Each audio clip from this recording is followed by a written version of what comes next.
नमस्कार, मैं हूं सुमित अवस्थी। पश्चिम बंगाल सहित देश के 5 राज्यों में विधानसभा चुनावों की तारीखों का कल ऐलान हुआ। अगले कुछ दिनों में नामांकन की प्रक्रिया शुरू हो जाएगी और प्रचार का शोर और भी तेज होगा।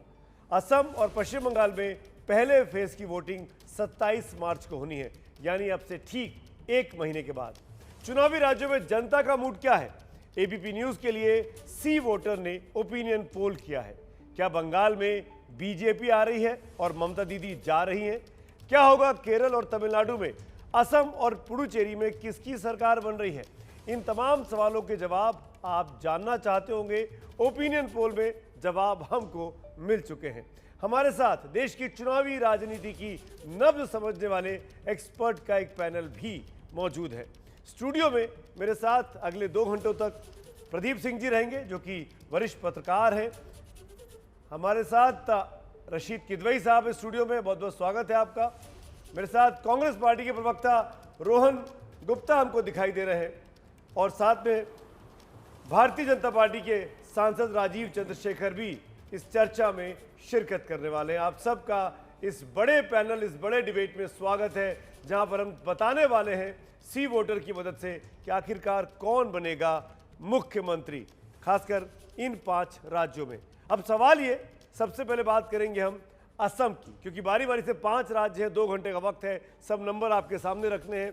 तो ए से शुरुआत करते हैं, A for Apple, A for Assam. Assam में क्या होने वाला है? क्या बीजेपी वापसी कर रही है? आप सब ये जानना चाहते होंगे। वो बीजेपी जो 5 साल से सत्ता में है, उसके लिए जनता के मन में क्या है? कुल सीटें हैं 126, आंकड़े आपके सामने बगैर देरी किए। पहले वोट परसेंटेज, बीजेपी गठबंधन को 42% वोट मिलने का अनुमान है, कांग्रेस गठबंधन को 31%, अन्य को 27%। अब आप ये अंदाजा लगा सकते हैं मोटा मोटी कि क्या होने जा रहा है। बीजेपी गठबंधन को पसंद किया जा रहा है। और इसी वोट शेयर पर अगर एक कमेंट लेना चाहूं, रशीद भाई क्या कहते हैं, बीजेपी की सरकार और मजबूत हो रही है क्या? देखिए, प्रथम दृष्टि में बिल्कुल ऐसा लगता है कि भाजपा को बढ़त हासिल है। लेकिन देखिए, जिस तरीके का गठबंधन किया गया है, जो एआईयूडीएफ और कांग्रेस का अलायंस हुआ और क्षेत्रीय दलों का, उससे तगड़ी चुनौती मिलेगी। और मुझे लगता है कि मामला बहुत नजदीकी जाएगा। ये वोट परसेंटेज जो है ये सीटों में तब्दील नहीं होगा। ये तो आप अपने मन की बात बता रहे हैं। अगर 42% वोट मिल रहे हैं प्रदीप जी, तो कितनी सीटें बीजेपी को मिलने वाली है? नहीं, मुझे लगता है पिछली बार 60 मिली थी, उससे ज्यादा मिलनी चाहिए। राजीव, उसकी बड़ी वजह एक ये है कि आप देखिए, पिछली बार तरुण गोगोई थे, कद्दावर नेता थे भी कांग्रेस के, आज वो नहीं है। उनकी अनुपस्थिति में कांग्रेस में जो है जिस तरह की गुटबाजी है, खेमेबंदी है, वो नुकसान करेगी कांग्रेस पार्टी को। दूसरी तरफ 5 साल जो सरकार चलाई है सर्बानंद सोनोवाल ने, वो सरकार की इमेज अच्छी है, सरकार ने काम काफ़ी किया है और जातीय समीकरण जोड़ने का काम किया है। ये जो एआईयूडीएफ और कांग्रेस का अलायंस हुआ है, ये निश्चित रूप से बीजेपी के लिए चैलेंज है, लेकिन उसका फायदा भी है। अगर काउंटर पोलराइजेशन हुआ उसके रिएक्शन में, तो बीजेपी के लिए ज़्यादा फायदेमंद हो जाएगा। राजीव चंद्रशेखर, आप ज़्यादा बेहतर समझते हैं, आप तो राजनीतिक आदमी हैं। 126 सीटों में अगर 42% वोट बीजेपी गठबंधन को जा रहा है, तो क्या सीटों का गैस है आपके लिए? क्या पाया होगा सी वोटर ने? नंबर दिखाओ, उसके पहले पूछ रहा हूँ आपसे। नहीं, मैं मानता हूं कि इस बार हमारा सीट शेयर जो है ज्यादा होगा। और ये जो ऑपोजिशन का जो स्ट्रैटेजी है, दिस पॉलिटिक्स ऑफ एरिथमेटिक कि A+B somehow will conquer C, ये दिस हैज फेल्ड, बहुत बार फेल हो चुका है। और जैसे आपके प्रीवियस स्पीकर ने कहा है, ये जो ऑपोजिशन का स्ट्रैटेजी है, they don't factor in the people's trust and the people's commitment to a good corruption free government। ये जो मैथमेटिक्स जो A+B खेल के 10 साल से खेलते आ रहे हैं, वे सभी इलेक्शन में हार रहे हैं, फिर भी ऐसी ही कोलिशन करते हैं ताकि वो दे थिंक कि इस कोलिशन से किसी हालत में the vote share will come down. मैं मानता हूं कि सीट शेयर ज्यादा होगा इस बार और it is going to be a reiteration of the trust. ज्यादा वक्त दे लूंगा राजीव जी आपका। वोट शेयर के बाद सीट शेयर पर भी आते हैं, लेकिन एक कमेंट रोहन का जरूर लेना चाहूंगा यहाँ पे मैं। रोहन, तरुण गोगोई साहब को पार्टी मिस कर रही है? उनकी एब्सेंस असम में स्पेसिफिकली? देखिए, बिल्कुल तरुण गोगोई जी एक कदावर नेता थे और बिल्कुल मिस करेगी, पर आज भी उनके जो किए हुए काम है और जो उनके आशीर्वाद है पार्टी के साथ है। देखिए, जब भी कंपैरिजन होता है सुमित भाई, जब एक चुनाव आने वाला होता है, जनता देखती है। और आसाम में अगर आप देखेंगे, मैं आंकड़े लेके बैठा हूं, ज्यादा डिटेल में ही जाना चाहूंगा, जिस प्रकार से कांग्रेस की सरकारों ने 40% से ज्यादा फंड केंद्र सरकार जब कांग्रेस की थी तब आसाम के लिए किया।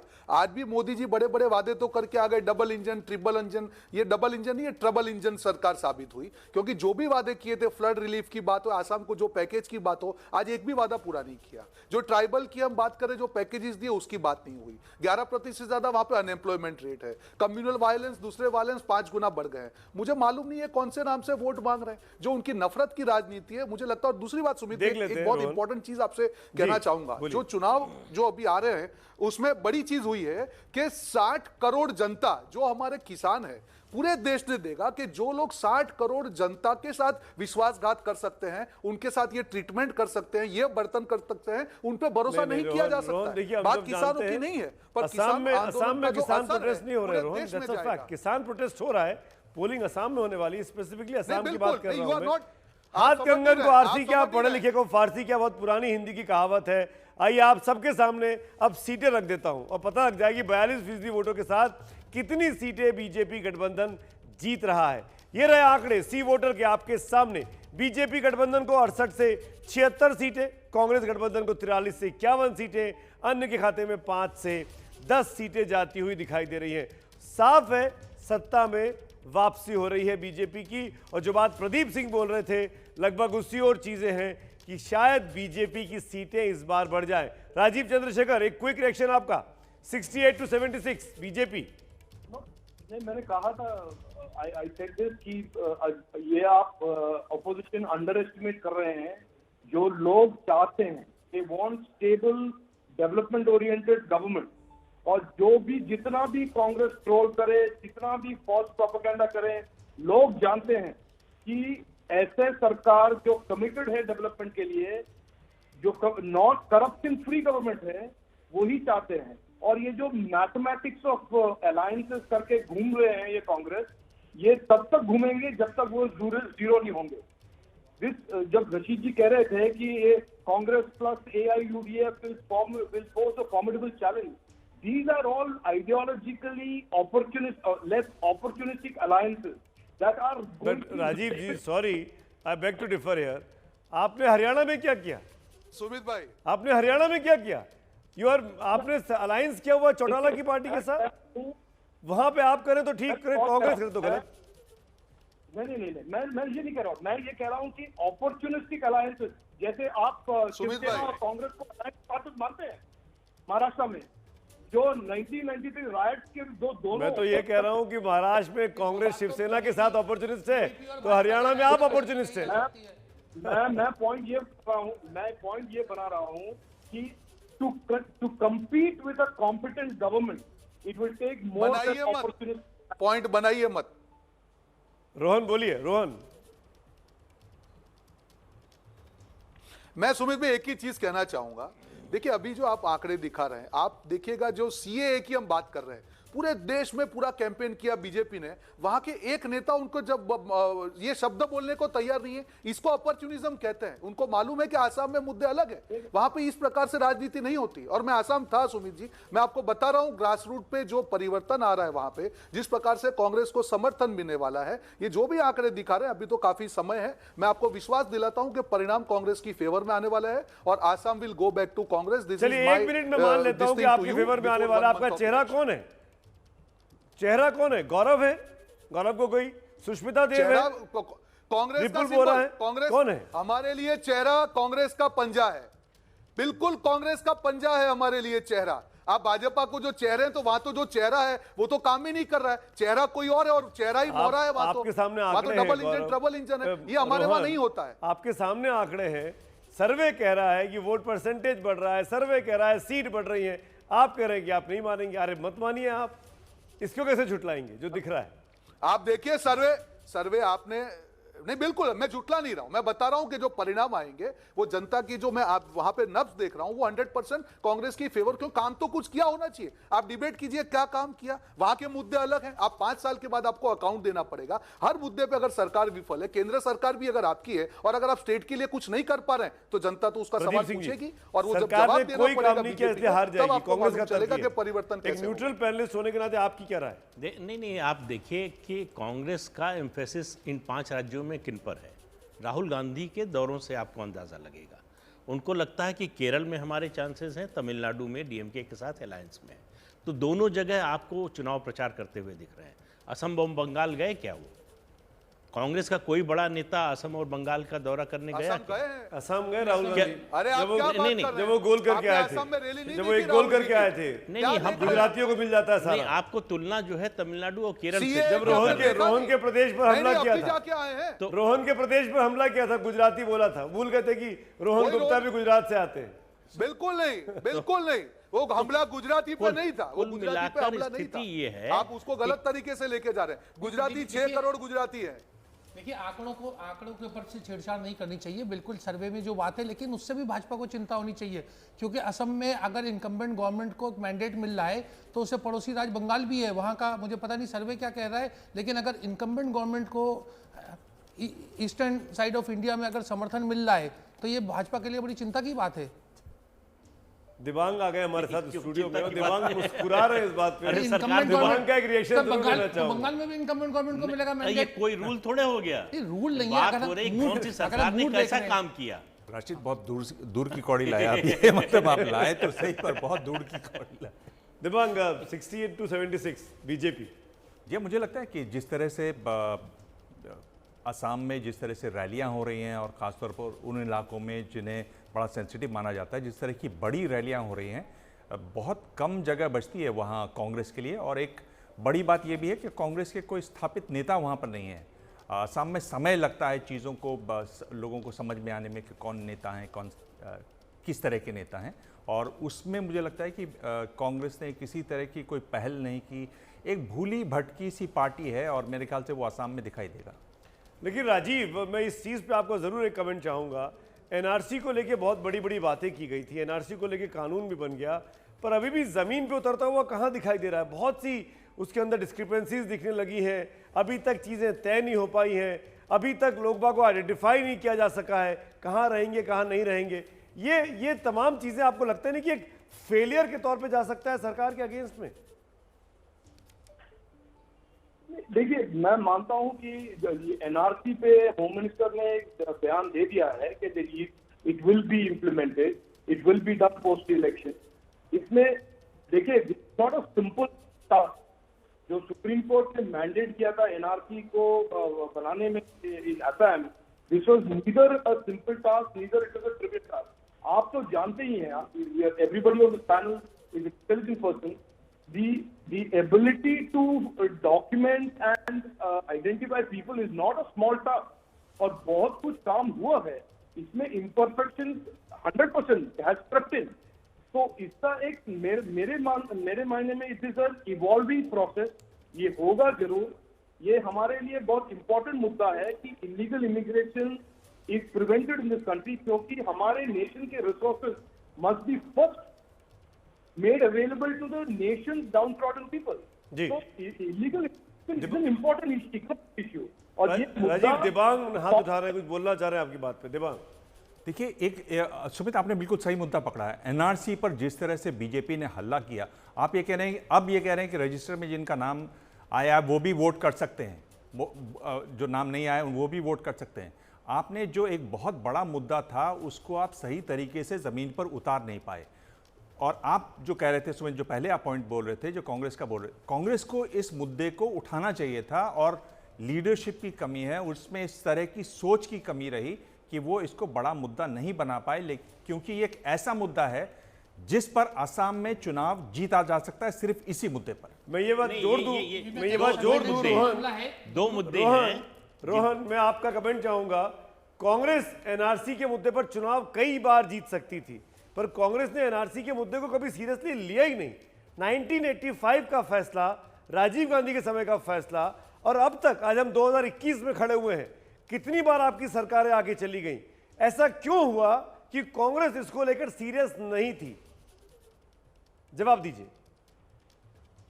देखिए, अभी बताया कि वहां पे मुद्दा नहीं उठा, वहां पे यही मेन मुद्दा है और इसीलिए तो ये नाम देते ही यहाँ पे आप पूछ लीजिए उनके अध्यक्ष को। आपने भी सुमित भाई सवाल पूछा था, गोल गोल जवाब दे दिया कि वहां पे गाइडलाइन है और ये है। देखिए, ये एक्सपोजर जनता के सामने है और जमीनी स्तर पे अगर देखेंगे, जब राहुल जी थे उन्होंने भी वही मुद्दा उठाया। पूरे ही कांग्रेस पार्टी जो आसाम बचाओ हमारा कैंपेन चल रहा है, इसी मुद्दे को लेकर हम जनता के बीच में जा पार्टी की राय क्या है? जो लोग एनआरसी के हक में है ना, अगर उस पर धोखा दे सकते हैं, उस नेशनल पर मजिस्ट्रेट और सेटलरशिप होना चाहिए ना रोहन भाई। देखिए हमने पूरी तरह से सीए हो या एनआरसी हो, कांग्रेस पार्टी ने कभी भी उस मुद्दे पे राजनीति नहीं होनी चाहिए। एक ही मुद्दा है यहाँ पे जो सरकार कह रही है, एनआरसी पर कांग्रेस पार्टी का रुख क्या है रोहन भाई? देखिए, आप लाइव डिबेट पे हैं, जनता आपको देख रही है, मुझे बताइए ना। बीजेपी ने स्टैंड लिया एनआरसी पर, एक उस स्टैंड को पूरा कर पाई नहीं कर पाई वो अलग डिबेट है, आप उसको कह दीजिए कि फेलियर है, पर आपकी पार्टी का स्टैंड क्या है एनआरसी को लेकर? एनआरसी चाहिए कि नहीं चाहिए? हमारी पार्टी का स्टैंड, देखिए स्टैंड बहुत क्लियर है। अगर सरकार की नीयत में खोट नहीं है तो चीज होनी चाहिए। आज सीए की हम बात कर रहे हैं, सरकार ने पूरे मुद्दे को ही घुमा दिया। आप आसाम में जाइए, वहां पे सीए की बात नहीं करेगी, पर यहां पे नीयत की बात है। एनआरसी के जो ड्राफ्ट की बात है हमेशा कांग्रेस ने किया, पर जो यहां पे उसके मुद्दे पे राजनीति हो रही थी वो कभी कांग्रेस ने नहीं किया। और जैसे ही बीजेपी को लगा कि आसाम में उसका खामियाजा उन्होंने मुद्दा डिस्कस करना बंद कर दिया। आप बंगाल में जाएंगे, बंगाल में वो मुद्दे की बात करेंगे और यहाँ पे आसाम में बात नहीं करेंगे। दोनों जुड़े हुए हैं, क्योंकि जुड़े हुए हैं। बीजेपी ने दोनों को जोड़ दिया है, बीजेपी ने जोड़ा है दोनों को। कांग्रेस को हिपोक्रेसी से गोल्ड मेडल, सिल्वर मेडल और ब्रॉन्ज मेडल अगर तीनों दे सकते हैं, उनके नेक में पहनाना चाहिए। ये और एनआरसी को आपको प्लेटिनम मेडल मिलेगा। लाइज और हिपोक्रेसी के प्रिज्म से करवाना कांग्रेस के कॉर्नर में जाता है, रिस्पॉन्सिबिलिटी जाता है। जो राइट्स बनाए हैं, जो माइनॉरिटीज को मिसलीड किया है, किसने किया है? कांग्रेस ने नहीं किया है, किसने किया है? ये कहां से, बाहर से आया था? ये दिस इज ऑल, मैं कह रहा हूं that the only party that taken a steady consistent position towards illegal immigration and the issue of NRC and the issue of What will you do? Why you are not talking about CA in Assam? Why you are not talking about CA and NRC in Assam? Tell me. None of your leader is speaking about CA in Assam. Why? Why you are not implementing NRC? Because you are exposed now. Your hypocrisy is exposed. Rajiv ji और रोहन जी, country is watching. आपकी इजाजत से we can discuss this further throughout the night. पर समय का constraint है, 5 राज्यों की बारी है। असम पे हमने टच किया, असम को हमने टॉपिक को रखा आपके सामने। अब अगले राज्य की ओर बढ़ते हैं जो कि दक्षिण भारत का है, राजीव जी के इलाके से आता है, दक्षिण भारत से। हालांकि राजीव खुद कर्नाटक से है, मैं बात तमिलनाडु की कर रहा हूं। तमिलनाडु का ओपिनियन पोल क्या कहता है, ये आंकड़े अब सी वोटर आपके सामने पेश कर रहा है। कुल सीटें हैं तमिलनाडु में 234। पहले हम वोट परसेंटेज आपके सामने रख रहे हैं। बीजेपी गठबंधन को आप देख सकते हैं, बीजेपी गठबंधन को 29%, कांग्रेस गठबंधन को 41%, अन्य के खाते को 30।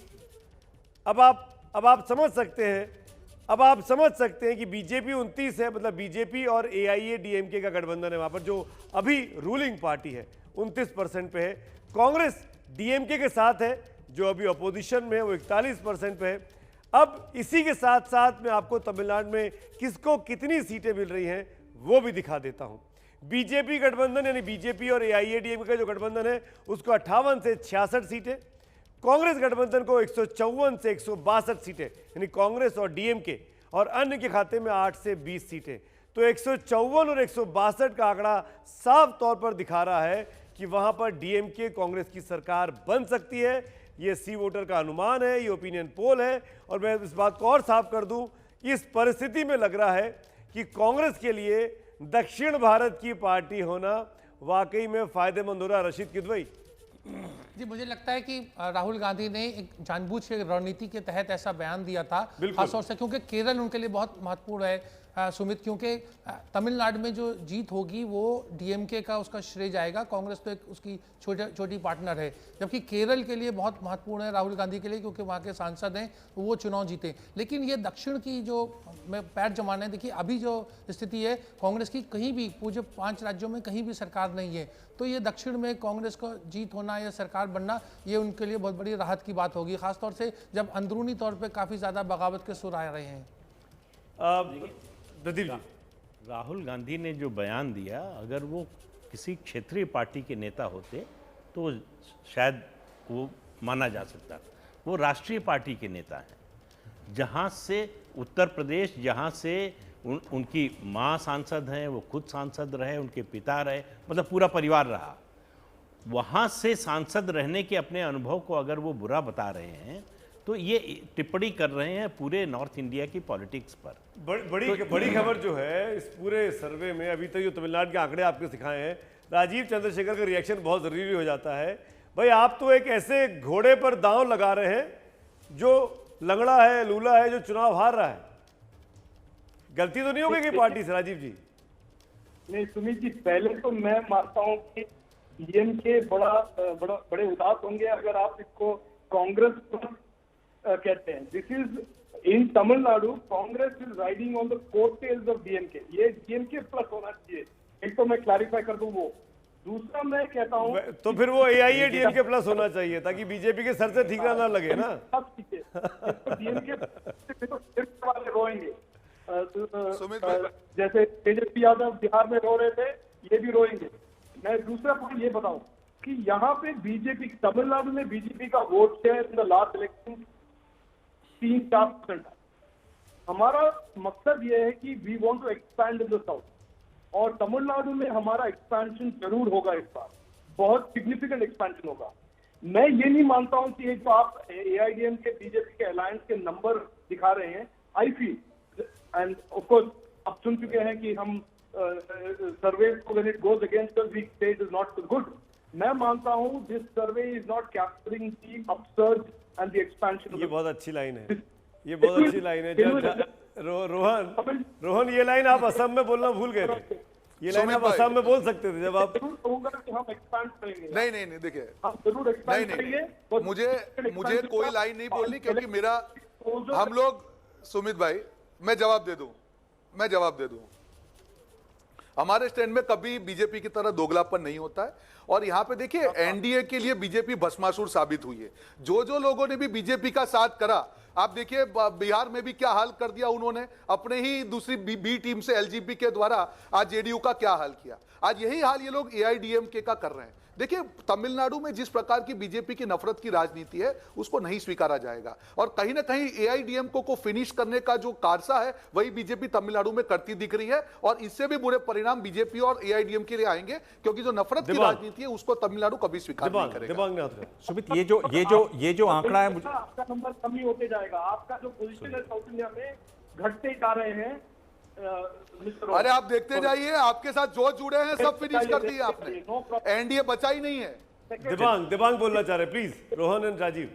मुझे लगता है कि सुमित, ये जो आंकड़ा है ये इसलिए इंटरेस्टिंग है क्योंकि अगर आप तमिलनाडु देखें तो ट्रेडिशनली वहाँ जो वोट परसेंटेज जाता है, करीब 80% वोट डीएमके एआईडीएमके को मिलता है। यहाँ पर देखें वो आंकड़ा 70% है। तो एक देखने वाली बात ये होगी कि क्या अंदावर जो गॉड है एक्टिंग के कमल हासन, उनकी पार्टी को कुछ मिल रहा है, या जो मुझे संशय है कि चिन्नम्मा शशिकला जो बाहर निकल कर आई हैं, हो सकता है उनकी तरफ वोट गया हो। इसमें जो बीजेपी से समझने वाली बात यह है कि बीजेपी नहीं चाह रही है कि एआईएडीएमके का किसी तरह का समझौता हो चिन्नम्मा के साथ। सब जगह वो चाह रहे हैं सारे लोग साथ आएँ, पर वहाँ पर कुछ बीजेपी उनसे खिन्न है। एक ये बीजेपी की समझने वाली बात है। एक दूसरी बात जो ये है कि ये बड़े चुनाव हैं, जब जयललिता और करुणानिधि बड़े जो एक्टर्स थे वो नहीं हैं, उनके बाद अगर किसी की बड़ी भूमिका रही राज्य में तो वो स्टालिन की रही, और वो वहाँ पर इस बार दिखाई देंगे। बिल्कुल, और दिखता है भी, अगर ये आंकड़े सही बैठते हैं, जो कि सी वोटर के बीते 3 बार के सर्वे तमिलनाडु के बिल्कुल सटीक बैठे हैं, और उसको देखकर बात समझा जा सकता है कि अगर ये आंकड़े सही बैठते हैं तो स्टालिन नए मुख्यमंत्री के तौर पर तमिलनाडु में दिखाई देंगे। आप देख रहे हैं 5 राज्यों का ओपिनियन पोल, 2 राज्यों के आंकड़े हम आपको लगातार दिखा चुके हैं, बात हो चुकी है असम की, बात हो चुकी है तमिलनाडु की। आगे बढ़े बाकी 3 राज्यों की ओर।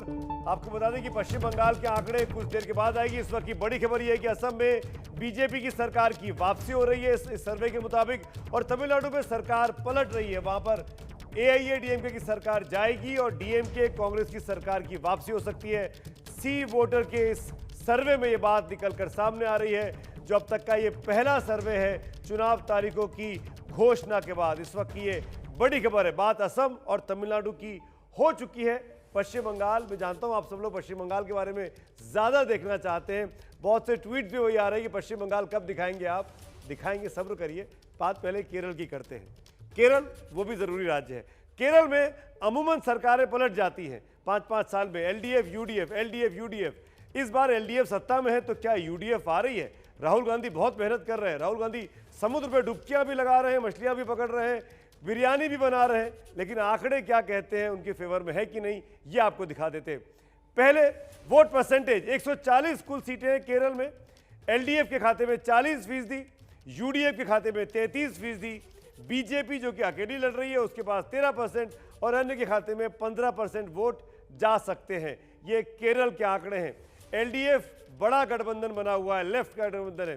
सीट 140 में से कितनी सीटें लेफ्ट गठबंधन के पास है और कितनी सीटें UDF गठबंधन के पास है, आइए देख लेते हैं। LDF के खाते में 83 से 91 सीटें, सरकार बन रही है। UDF के खाते में 47 से 55 सीटें, यानी विपक्ष में थे, विपक्ष में रहेंगे। बीजेपी 0 से 2 सीटें, अन्य 0 से 2 सीटें। यानी अरसे के बाद केरल में यह होने जा रहा है कि सरकार ना बदले, वरना हर 5 साल में केरल में सरकार बदलने का कम से कम बीते 30-35 साल से तो होता आया है, लेकिन इस बार ऐसा नहीं हो रहा है। वामपंथ की सरकार, वहां पर लेफ्ट फ्रंट की सरकार लगता है कि अपनी जमीन को बचाने में कामयाब हो रही है। राहुल गांधी अपनी पार्टी को दक्षिण की पार्टी बताकर केरल में डेरा जमाए हुए हैं, केरल तमिलनाडु में, लेकिन फायदा नहीं मिल रहा है। कि एक रिएक्शन लेते हैं तमाम खास मेहमानों का। अभिज्ञान जुड़ गए हमारे साथ। अभिज्ञान प्रकाश, वरिष्ठ पत्रकार, आपका रिएक्शन केरल पे। बहुत इंटरेस्टिंग है सुमित, जैसे आपने कहा, और इससे बहुत क्लियर है कि इलेक्टोरल इम्पैक्ट राहुल गांधी के जो भी प्रचार प्रसार वो अपना कर रहे हैं, उसका इस ओपिनियन पोल से होता नहीं नजर आ रहा है। तो ये बिल्कुल स्पष्ट है कि लेफ्ट अपनी पोजीशन को होल्ड करेगा। सबसे दिलचस्प होगा सुमित यही देखना कि पश्चिम बंगाल में भी मैं देखना चाहूँगा लेफ्ट को, लेकिन केरल में लेफ्ट जो है वो अपनी स्थिति को होल्ड करेगी। तो खाली ये कह देना कि हम दक्षिण की तरफ झुकी हुई पार्टी है कांग्रेस के लिए, इससे कोई बहुत बड़ा फर्क नहीं पड़ता है। अगर ये ओपिनियन पोल की स्थिति नतीजों में तब्दील होगी कभी, तो फिलहाल तो वो इम्पैक्ट नहीं है कैंपेनिंग का राहुल गांधी की। अतुल अंजान साहब जुड़ गए हैं, CPI के वरिष्ठ नेता हैं। अतुल साहब शुक्रिया। आप 5 साल के बाद सरकार में दोबारा लौट रहे हैं, धन्यवाद सुमित जी। अनुमान कह रहा है सी वोटर का।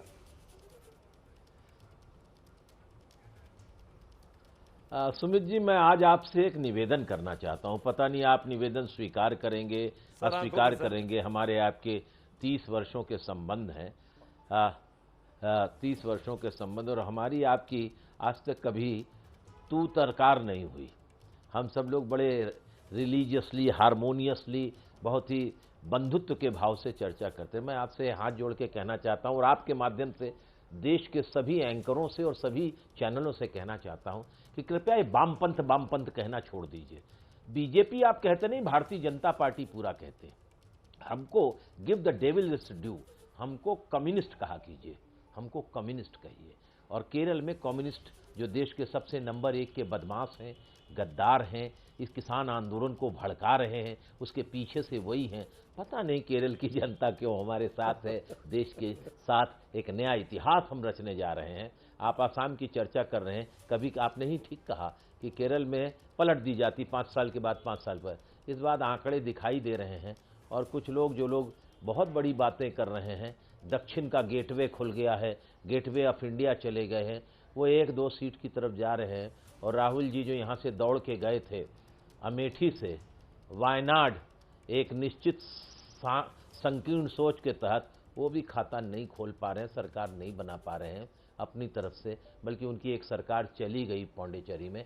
कुछ सोचिए बिचारिए। और हम तो पिछले दिनों, अभी जो 2 महीने पहले केरल के अंदर लोकल बॉडीज, ग्राम सभा से लेकर के नगर निगम के मेयर तक के चुनाव हुए, ब्लॉक प्रमुख से लेकर के जिला पंचायत के जो चुनाव हुए, उसमें हमने 68% वोट हासिल किया है।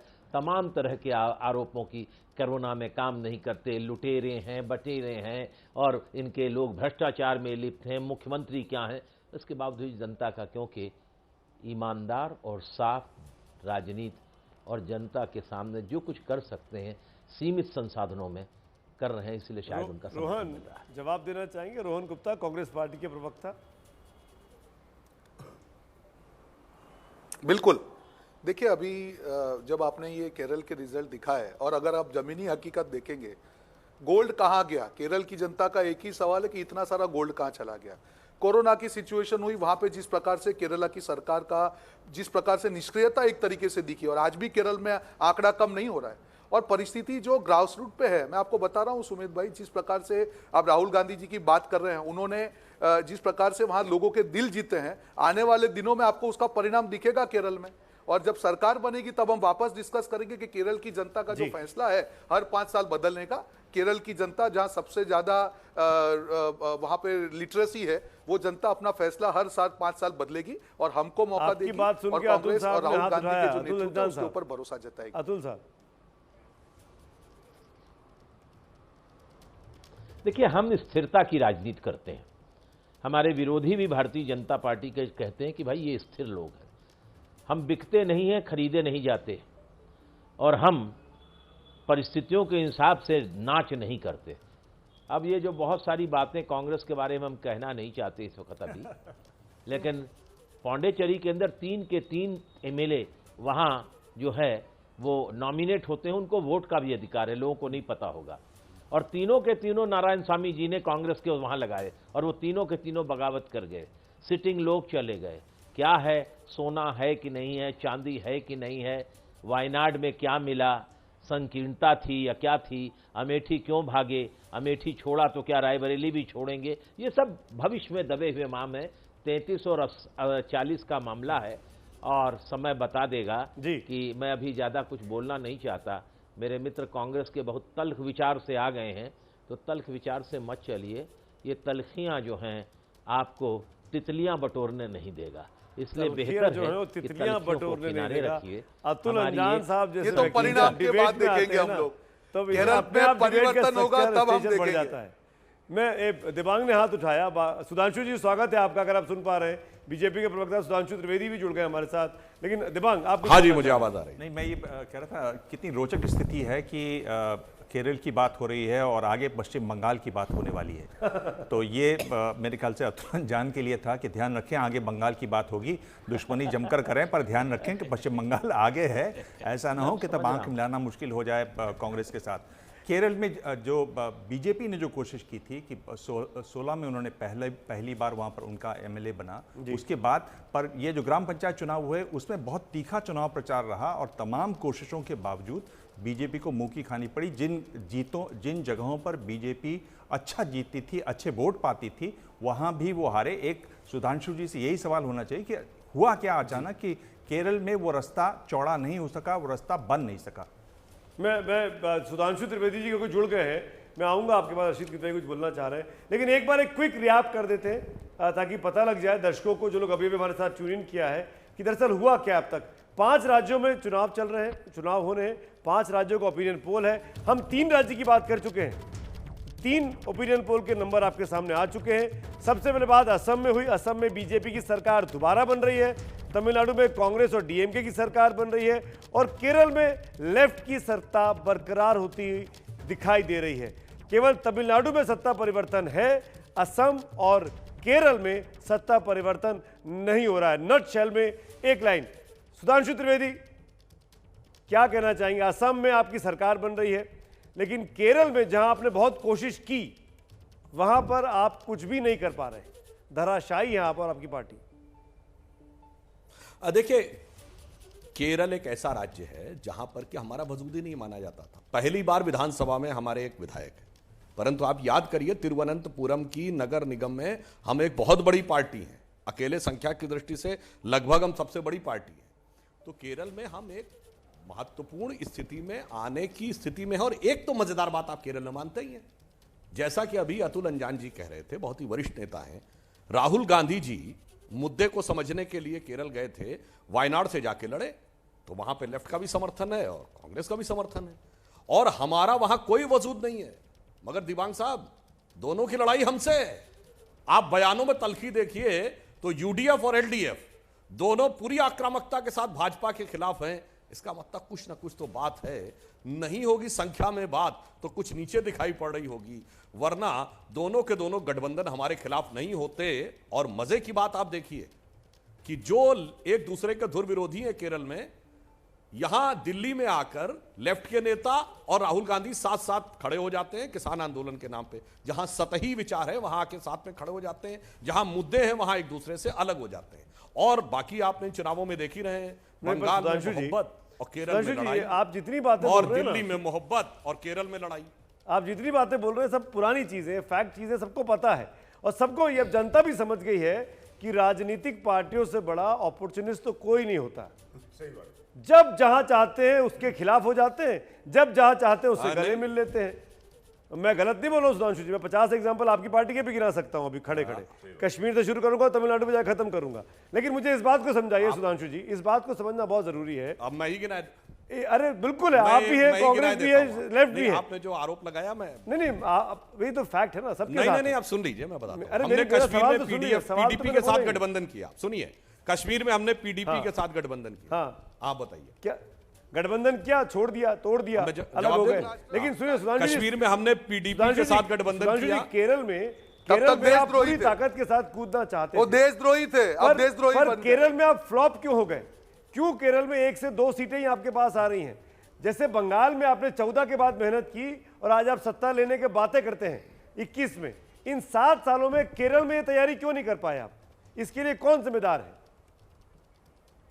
हाँ, जो आपने जो बात कही, मैं दोनों बातों का उत्तर दे देता हूं। जो आपने अपॉर्चुनिज्म की बात कही, उस पर मैं अपना पूरा मतभेद रखते हुए कहता हूं, हमने कश्मीर में एक पीडीपी के साथ गठबंधन किया, उत्तर प्रदेश में एक दौर में बसपा के साथ गठबंधन किया, हमने कर्नाटक में जेडीएस के साथ गठबंधन किया, एक दौर में तमिलनाडु में डीएमके के साथ गठबंधन किया। हो गए ना सब? मगर एक बार भी बताइए जहां अपना मुख्यमंत्री बनाने के लिए किया। और कश्मीर को सिर्फ छोड़ दीजिए, बाकी सब जगह हमारी संख्या बहुत ज्यादा थी। मैं सवाल दूसरे का मुख्यमंत्री बनाया ताकि हम उनको एक प्रकार से सामाजिक संयोग के लिए साथ में लाना चाहते थे। अरे याद करिए, यूपी में 67 बसपा, 177 हम। याद करिए जब जेडीयू के से हुआ था 42 हम और 7 वो। याद करिए जेडीएस से कर्नाटक पार्टी को 82 हम, जेडीयू को दूसरे राज्यों में तो हमने जिसके साथ संगठन में हो उसी की पार्टी के विधायक आप ले रहे हो। आज पे आप पे भरोसा कौन करेगा? जो एनडीए की पार्टी है, सारी पार्टी तो आपको छोड़ के जा रही है, आप पे भरोसा कौन करेगा?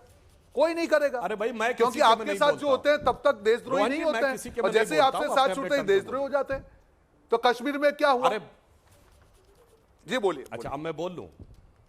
अरे जी बोलिए, बोलिए। बोल रहे तो मैं किसी के हस्तक्षेप नहीं करता। नहीं, आपके जैसी उदात्त विचार गठबंधन में किसका हो सकता है कि केरल में मुस्लिम लीग के साथ हैं, महाराष्ट्र में शिवसेना के अभी साथ आप हमारे लिए बोलेंगे तो मैं जवाब तो दूंगा। बंगाल में आप लेफ्ट के साथ हैं, तो अभी आप एमआईएम के साथ। हाँ, तो जब अपना टर्न आए तब जवाब दीजिएगा। मैंने भी हमारी अपॉर्चुनिस्ट नहीं है। हाँ, आप हाँ, नहीं तो देखिए, आप एक दूसरे के ऊपर आक्षेप करते रहिए, लेकिन जनता जानती है कि राजनीतिक पार्टियां मौका पड़ने पर किसी के भी साथ हो जाती हैं और किसी को भी गले लगा लेती हैं। मौका निकल जाने पर अच्छे पुराने साथियों का साथ छोड़ देती हैं। क्या कह रहा है सी वोटर का सर्वे आपके सामने है।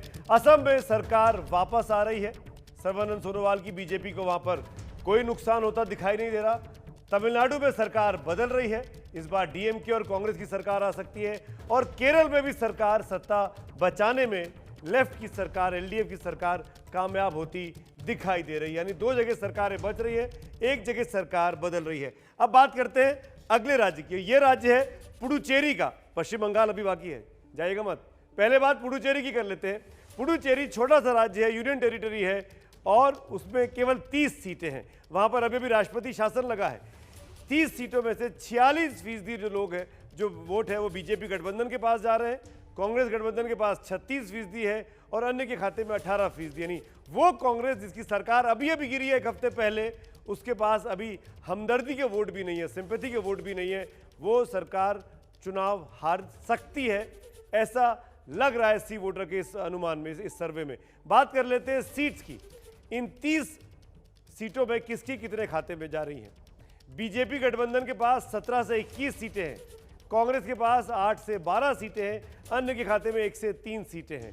कांग्रेस की सरकार अभी अभी गिरी है और उसके बावजूद भी उसको बहुत फायदा नहीं मिल रहा है सिंपैथी का, जैसा कि नारायण सामी साहब जाते वक्त उम्मीद लगा रहे थे कि सरकार गिरी है तो हमदर्दी के वोट मिलेंगे, सरकार बन सकती है। लेकिन बीजेपी और एनआरसी जो उनके साथ सहयोगी पार्टनर है, जो कि स्थानीय बड़ी पार्टी है रंगास्वामी साहब की, उनकी सरकार बनती दिखाई दे रही है।